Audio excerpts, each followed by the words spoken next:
तो एक बार फिर से आपका स्वागत है हमारे YouTube चैनल पर। आज के इस वीडियो में हम जानेंगे कि बिहार वृद्धा पेंशन का ये जो फॉर्म है इसको आप घर बैठे कैसे भर सकते हैं। इसके साथ ही क्या क्या डॉक्यूमेंट लगाना होगा ताकि वृद्धा पेंशन जल्द से जल्द पास हो जाए। तो इस वीडियो में हम सभी कुछ स्टेप बाय स्टेप जानेंगे। तो चलिए वीडियो को स्टार्ट करते हैं। तो सबसे पहले डॉक्यूमेंट की बात करें तो इसके साथ में आपको अपना आधार कार्ड अटैच करना है, आधार कार्ड का फोटोकॉपी, उसके बाद वोटर आईडी कार्ड और दोनों पर जो डिटेल्स रहना चाहिए यानी कि आधार कार्ड पर और वोटर आईडी कार्ड पर दोनों पर आपका नाम और जन्म तिथि सेम रहना चाहिए। यदि थोड़ा सा भी डिफरेंट होगा तो आपका जो फॉर्म है वो रिजेक्ट हो जाएगा और ऑनलाइन ही नहीं होगा। उसके बाद आपको अपना बैंक पासबुक इसके साथ में लगाना है। अब यदि ये तीनों डॉक्यूमेंट आपके पास है तो आप ऑनलाइन आवेदन कर सकते हैं। और इसके साथ ही जो एज होना चाहिए वो मिनिमम 60 वर्ष रहना चाहिए। तो यदि ये सभी डॉक्यूमेंट आपके पास है और आपका एज 60 वर्ष हो चुका है तो आप ऑनलाइन आवेदन कर सकते हैं। तो उससे पहले फॉर्म को भरना होगा। तो चलिए देखते हैं कि फॉर्म कैसे भरते हैं। तो देखिए यहाँ पर है हमारे पास मुख्यमंत्री वृद्धजन पेंशन योजना के लिए आवेदन फॉर्म।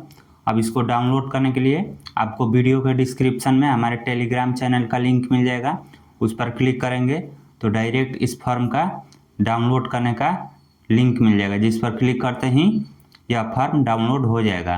तो अब चलिए देखते हैं कि इस फॉर्म को भरना कैसे है।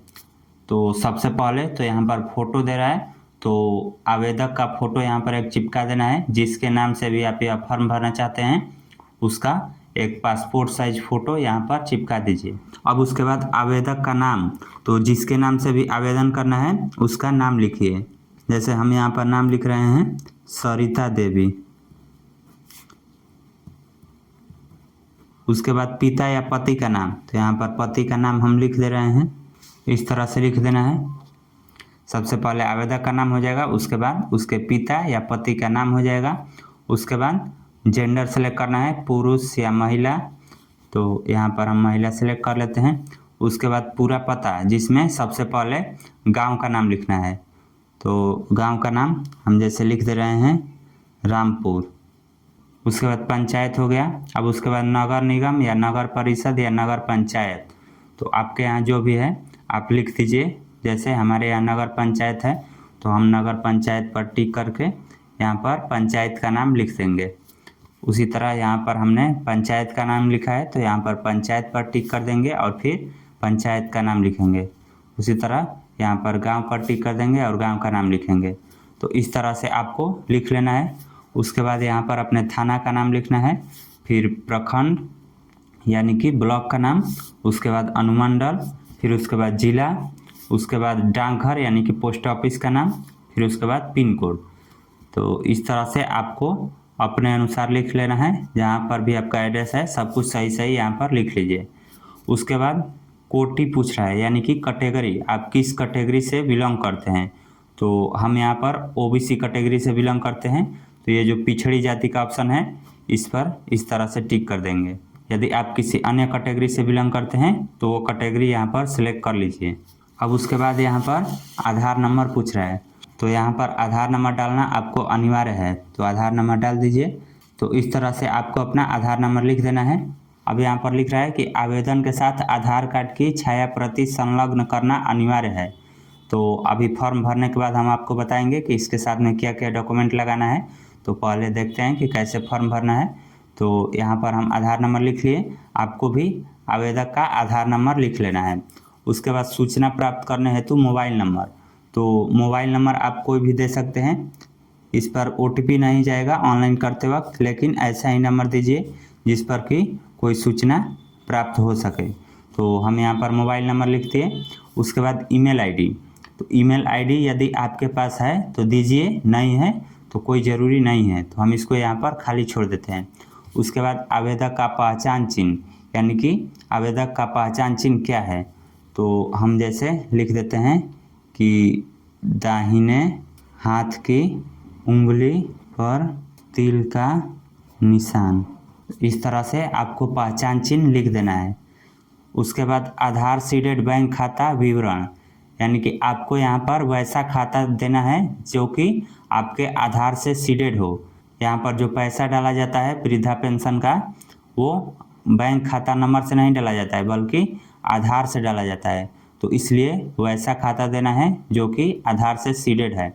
अब यदि आप नहीं जानते हैं कि कौन सा बैंक खाता सीडेड है, तो आप ये वाला वीडियो देख सकते हैं। इसमें हमने बताया है कि घर बैठे आप कैसे चेक कर सकते हैं कि आपका कौन सा बैंक खाता आधार से सीडेड है। और यदि सीडेड नहीं है तो आप बैंक में जाकर भी करा सकते हैं, कोई दिक्कत नहीं है। तो हम यहाँ पर अपना आधार सीडेड खाता ही देंगे। तो यहाँ पर सबसे पहले पूछ रहा है बैंक खाता संख्या, तो बैंक खाता नंबर इस तरह से आपको लिख देना है। हम यहाँ पर एग्जाम्पल के लिए कुछ भी लिख रहे हैं, तो इस तरह से आपको बैंक खाता नंबर लिख देना है। उसके बाद IFSC कोड, तो IFSC कोड आपको इस तरह से लिख देना है। हम यहाँ पर ग्रामीण बैंक का लिख रहे हैं, तो इसलिए ग्रामीण बैंक का IFSC कोड लिख दिए। उसके बाद शाखा का नाम, तो यहाँ पर शाखा का नाम आपको लिख देना है। आपका बैंक खाता जहाँ पर भी है वहाँ का नाम लिख देना है। तो हमारा रसूलपुर का है, तो हम यहाँ पर रसूलपुर लिख लिए। उसके बाद शाखा कोड, तो शाखा कोड आपके बैंक पासबुक पर ही मिल जाएगा, वहीं पर लिखा रहता है ब्रांच कोड, तो आपको वहीं यहाँ पर लिख लेना है। उसके बाद यहाँ पर दे रहा है बैंक खाता आवेदक के नाम से ही होने चाहिए, संयुक्त खाता मान्य नहीं होगा। यानी कि यहाँ पर जो बैंक खाता देना है वो सिंगल देना है, ज्वाइंट खाता मान्य नहीं होगा। पहले क्या था कि पति पत्नी का एक साथ ही ज्वाइंट खाता खुल जाता था, लेकिन वो यहाँ पर मान्य नहीं है। आपको जिसके भी नाम से आवेदन करना है उसका सिंगल खाता ही यहाँ पर देना होगा। अब उसके बाद चलिए आगे देखते हैं कि इसमें क्या दिया है। तो यहाँ पर लिख रहा है आयु यथा आधार कार्ड में अंकित, तो यहाँ पर आधार कार्ड पर जो भी डेट ऑफ बर्थ है वो सेम टू सेम यहाँ पर लिख देना है। जैसे कि हमारा है 10/12/1960, तो हम सेम टू सेम लिख दिए। उसी तरह आपके आधार कार्ड पर जो भी है आप लिख दीजिए, या फिर डायरेक्ट आप यहाँ पर एज भी लिख सकते हैं, जितना भी एज हो रहा है। जैसे हमारा लगभग में 65 वर्ष हो रहा है, 65 वर्ष से अधिक, तो हम यहाँ पर पोस्ट में 65 वर्ष इस तरह से लिख दिए। तो इसी तरह से आपको एज लिख लेना है।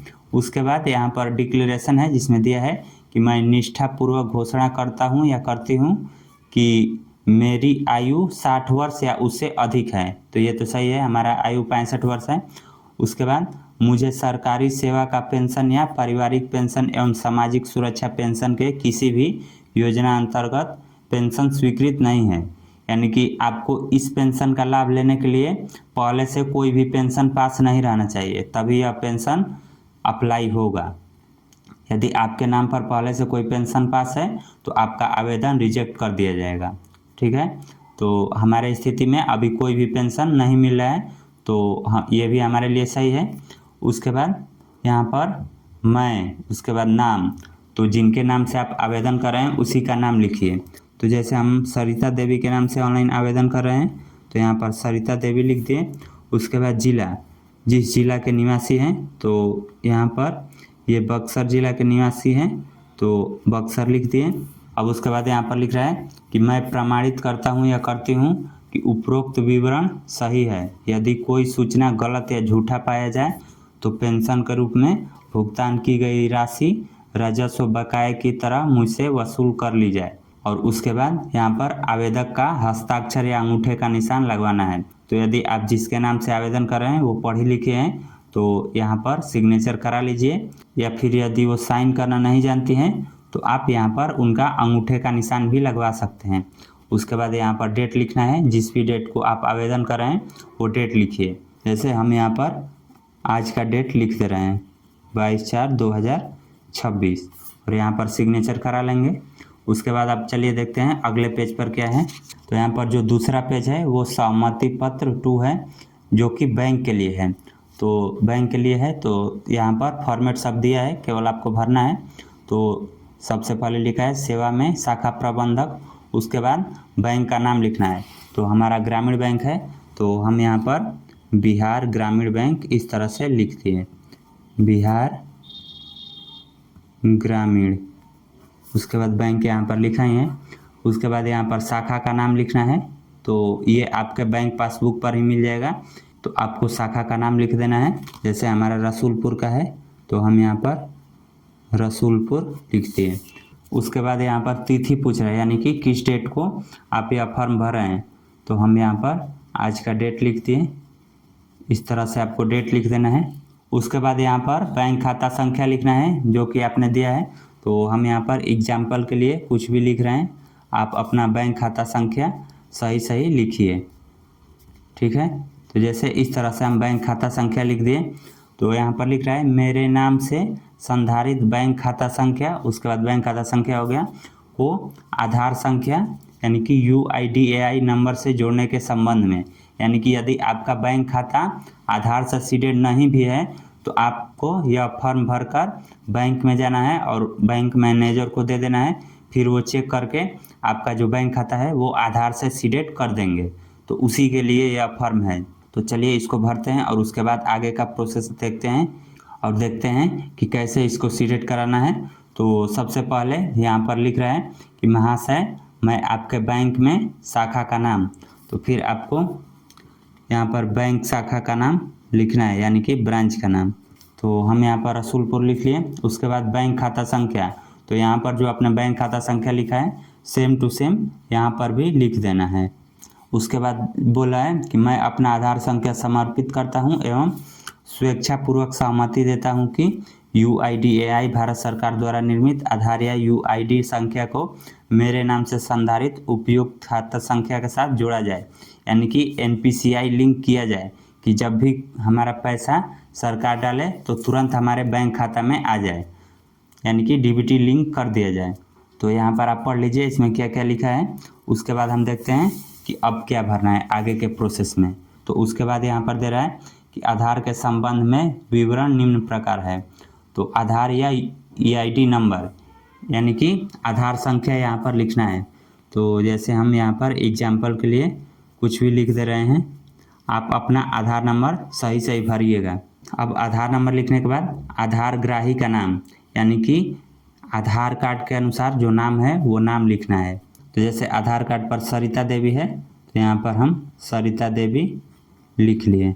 उसके बाद यहाँ पर लिखा है मैं समझता या समझती हूँ कि आधार संख्या के बारे में मेरे द्वारा जो उपरोक्त सूचना इसके बारे में उपलब्ध कराई गई है उसे उपरोक्त कार्य या कानूनी ज़रूरतों के अन्यथा उपयोग में नहीं लाया जाएगा। तो अब उसके बाद यहाँ पर खाताधारी का हस्ताक्षर या अंगूठे का निशान लगवाना है। तो यदि सिग्नेचर करना जानते हैं तो यहाँ पर सिग्नेचर कराइए, और यदि नहीं जानते हैं तो अंगूठे का निशान भी लगवा सकते हैं। तो यहाँ पर फिर से नाम लिखना है, तो हम नाम लिख दिए सरिता देवी। उसके बाद मोबाइल नंबर लिखना है, तो इस तरह से मोबाइल नंबर लिख दिए। आपको एक मोबाइल नंबर ही यूज करना है, हम यहाँ पर आपको एग्जाम्पल के लिए बार बार कोई भी नंबर हम लिख कर बता रहे हैं, तो आप अपना जानकारी सही सही भरिएगा, ठीक है। उसके बाद ईमेल आईडी, तो ईमेल आईडी यदि आपके पास है तो भरिए, नहीं तो इसको खाली छोड़ दीजिए। अब यहाँ पर लिख रहा है अनुलग्नक आधार कार्ड का स्व अभिप्रमाणित छाया प्रति, तो यानी कि इसके साथ में आपको आधार कार्ड का एक फ़ोटो कॉपी करा लेना है और ठीक उसके नीचे सिग्नेचर करना है या फिर अंगूठे का निशान लगा देना है। उसके बाद यहाँ पर बैंक प्रयोग के लिए दे रहा है, तो इसको आपको नहीं भरना है, इसको इसी तरह खाली छोड़ देना है। बैंक में जब आप ये लेकर जाएंगे तो वहाँ पर बैंक मैनेजर ये सभी जानकारी आपकी पढ़ेंगे, फिर उसके बाद यहाँ पर आपका नाम लिखेंगे और ये डिटेल्स भरकर अपना साइन और मोहर यहाँ पर करेंगे, ठीक है, और फिर यहाँ पर डेट डालेंगे और फिर आपको फॉर्म दे देंगे। तो अब चलिए अगले पेज पर देखते हैं कि क्या लिखा है। तो अब उसके बाद यहाँ पर सहमति पत्र एक है जिसमें लिखा गया है मैं श्री या श्रीमती, यहाँ पर नाम लिखना है। तो जैसे हम यहाँ पर नाम लिख दिए सरिता देवी। उसके बाद आधार संख्या, तो आधार नंबर आपको लिख देना है, इस तरह से आधार नंबर लिख देना है। और मोबाइल नंबर, तो यहाँ पर मोबाइल नंबर भी लिख देना है। उसके बाद यहाँ पर लिख रहा है का धारक सहमत हूँ कि समाज कल्याण विभाग बिहार सरकार तथा अन्य विभागों द्वारा मेरे आधार कार्ड संख्या एवं मोबाइल संख्या का उपयोग सामाजिक सुरक्षा पेंशन योजना के अंतर्गत मेरी पहचान को स्थापित एवं प्रमाणित करने में कर सकते हैं। अब उसके बाद यहाँ पर अंगूठे का निशान लगाना है जिसके भी नाम से आप आवेदन कर रहे हैं। जैसे हमने सरिता देवी के नाम से किया है तो यहाँ पर जो सिग्नेचर होगा वो सरिता देवी का ही होगा, इस तरह से सरिता देवी। यदि सरिता देवी सिग्नेचर करना नहीं जानती है तो यहाँ पर सरिता देवी के अंगूठे का निशान भी इस तरह से आप लगवा सकते हैं। उसके बाद डेट लिखना है, तो हम डेट लिख दिए 22/4/2026। उसके बाद नाम लिखना है, तो नाम इन्हीं का लिखेंगे, सरिता देवी। फिर पता, तो पता इनके गांव का नाम, पोस्ट, जिला, थाना और पिन कोड, इस तरह से 2 लाइन में आपको लिख देना है। फिर उसके बाद यहाँ पर पहचानकर्ता दे रहा है कि आपको यहाँ पर एक पहचानकर्ता देना है कि जो पहचाने कि इनका एज 60 वर्ष हो चुका है। तो आप वैसे व्यक्ति का यहाँ पर डिटेल्स दे सकते हैं जिनका उम्र इनसे अधिक है। अब यदि वैसे व्यक्ति नहीं है तो आपको अपने वार्ड मेंबर से या फिर मुखिया से या फिर सरपंच से यहाँ पर सिग्नेचर करा लेना है। सरपंच यहाँ पर अपना सिग्नेचर करेंगे या मुखिया या वार्ड मेंबर। फिर उसके बाद अपना नाम लिखेंगे, अपना एड्रेस लिखेंगे और फिर यहाँ पर मोहर लगाएंगे। उसके बाद आपका जो आवेदन है वो कंप्लीट हो जाएगा। अब इसके साथ में आपको कुछ डॉक्यूमेंट लगाना है। तो सबसे पहले तो आधार कार्ड आपका हो जाएगा, उसके बाद में वोटर कार्ड। अब इन दोनों में एक कनेक्शन है, वो कनेक्शन ये है कि आधार कार्ड पर जो आपका डिटेल्स रहना चाहिए, जैसे कि मान लीजिए आधार कार्ड पर नाम लिखा है SARITADEVI सरिता देवी और डेट ऑफ बर्थ है 12/10/1965। यदि इस तरह से है और वोटर आईडी कार्ड पर कुछ और है, जैसे नेम तो सेम है सरिता देवी, लेकिन डेट ऑफ बर्थ 12/10/1966 यदि है, यदि इस तरह से है तो आप यह फॉर्म ऑनलाइन नहीं कर सकते हैं, क्योंकि जो डिटेल्स रहना चाहिए वो दोनों पर एकदम सेम टू सेम रहना चाहिए, तभी यह ऑनलाइन होगा। नहीं तो शुरू में ही जो आधार वेरीफाई होता है वो वेरीफाई ही नहीं होगा। इसलिए आपको फॉर्म भरने से पहले ही मिला लेना है कि दोनों पर नेम और डेट ऑफ बर्थ सेम रहना चाहिए। एड्रेस में फ़र्क रहेगा थोड़ा बहुत तो वो चल जाएगा, लेकिन जो नेम और डेट ऑफ बर्थ है वो दोनों पर सेम रहना चाहिए। अब ये दोनों डॉक्यूमेंट यदि आपका सही है तो फिर उसके बाद बैंक पासबुक चाहिए।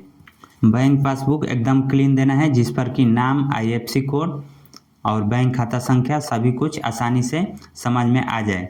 उसके बाद आपको इस फॉर्म को, जो आपने 3 पेज का फॉर्म भरा है, फॉर्म, उसके बाद bank passbook, voter ID card, Aadhaar card, ये तीनों का फोटोकॉपी और यह फॉर्म सभी को एक ही में अटैच कर लेना है और फिर स्टेपलर करके ले जाना है अपने बैंक में। बैंक मैनेजर से इस पेज पर सिग्नेचर करा लेना है, या फिर आप ले जाकर फॉर्म दे देंगे तो वो खुद ही सिग्नेचर कर देंगे। उसके बाद आप यह फॉर्म ऑनलाइन आवेदन कर सकते हैं और फिर आपका वृद्धा पेंशन 10 से 15 दिन में पास हो जाएगा। तो यही प्रोसेस रहता है बिहार वृद्धा पेंशन फॉर्म भरने का। और यदि आपको यह फॉर्म डाउनलोड करना है तो हमने बताया ही है कि आप हमारे टेलीग्राम चैनल से डाउनलोड कर सकते हैं। इसी वीडियो के डिस्क्रिप्शन में लिंक दिया गया है, बस आपको क्लिक करना है, फिर फॉर्म आ जाएगा और क्लिक करके डाउनलोड कर लेना है। तो इस तरह आज के इस वीडियो में आपने जाना कि बिहार वृद्धा पेंशन का फॉर्म कैसे भरते हैं। तो यदि आपको इससे रिलेटेड कोई क्वेश्चन पूछना है तो कमेंट करके पूछ सकते हैं। वीडियो पसंद आई हो तो इसे शेयर भी ज़रूर करें और ऐसे ही और भी वीडियो देखने के लिए इस चैनल को सब्सक्राइब कीजिए।